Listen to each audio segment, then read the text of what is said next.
कल रात को हम सब ने मम्मी का बर्थडे ब्रिंगिंग किया था और वो वीडियोस आप सब ने कल देखी थी। और कल का पूरा दिन हमारा कैसा गया ये मैं आपको बताती हूँ। इन दोनों की मैंने की थी ट्यूनिंग कि मम्मी के बर्थडे पे अच्छे से तैयार होंगी दोनों की दोनों। और हमारे घर में रोज की एक ही कहानी है, जैसे ही पापा का ब्रेकफास्ट खत्म होता है आराध्या बोलती है कि उसको शॉप पर लेकर जाओ और चीजें दिला के लाओ। और अब तो ये छोटी टिड्डी भी बिल्कुल नहीं छोड़ती है दादू को। और आज तो इन तीनों ने ही ट्यूनिंग की हुई थी, तो पापा इन दोनों को लेकर गए थे शॉप पर। मैं भी साथ में गई थी क्योंकि पापा से इन दोनों को संभालना तो इजी काम नहीं होगा। और अब तो ये चुटंकी भी जाकर अपनी चीजियां चूज करती है। खैर एक दुकान से इनको कुछ पसंद आ जाए ऐसा तो कुछ हो नहीं सकता है। आराध्या हमें नेक्स्ट शॉप पर लेकर गई, वहां जाके इसने ली आइसक्रीम और अपनी कोल्ड ड्रिंक। बस अपने हैप्पी मील्स लेने के बाद और दादू का खर्चा करवाने के बाद ये दोनों घर पहुंच गई थी। और घर आते ही फरमाइश थी कि आइसक्रीम दी जाए इन दोनों टिड्डियों को। आइसक्रीम खिलाने के बाद ऐश को तो मैंने सुला दिया था और आरू को साथ लेकर मैं चली गई थी मम्मी के लिए केक लेने के लिए। एक शॉप पर तो हमें केक पसंद नहीं आए थे तो हम दूसरी शॉप पर चले गए और यहाँ पर तो हमें बहुत ज्यादा फ्लेवर और बहुत ज्यादा ऑप्शंस मिल गए थे केक्स के और हम बहुत ज्यादा हैप्पी हो गए थे। और आरू की पसंद का हमने केक पैक करवा लिया था। केक के साथ मैंने पैक करवाई थी पैटीज जो कि हमने चाय के साथ इंजॉय की। और शाम को ये देख लो आराध्या मुझे यहाँ पे एक ट्रिक दिखा रही थी कि मम्मा देखो अभी मेरा हैंड चिपका हुआ है और अब देखना मेरा हैंड। देखा, समझ आया आपको ट्रिक? अगर समझ आया तो अपने घर पे जरूर करके देखना।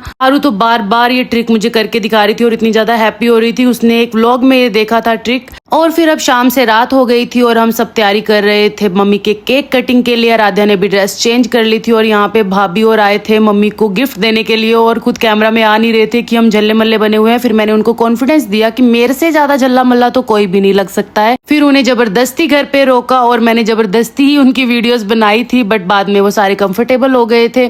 केक कटिंग की तो सारी तैयारियां हो गई थी और घर पे जितने मर्जी डिनर सेट हो पर इन थालियों में खाना खाने में जो कंफर्ट है ना वो कहीं और नहीं मिलेगा। बस फिर पार्टी का सारा सामान अपने पास रख के केक कटिंग करवाया और ये छोटे टिड्डे ने मम्मी के साथ केक कट करवाया क्योंकि बड़ा टिड्डा तो अब इतना बड़ा हो गया है कि उसको वीडियोस में भी नहीं आना होता है। बस फिर हम सब ने मम्मी को केक खिलाया। उसके बाद हमारा फूड आ गया था। हमने मजे से अपना फूड इंजॉय किया और हमारे सामने फूड आ जाए तो हमें और कुछ याद नहीं रहता है, इसलिए मैंने कोई भी वीडियो शूट नहीं की है। बट हमारा कल का दिन बहुत अच्छा था और हमने बहुत इंजॉय किया।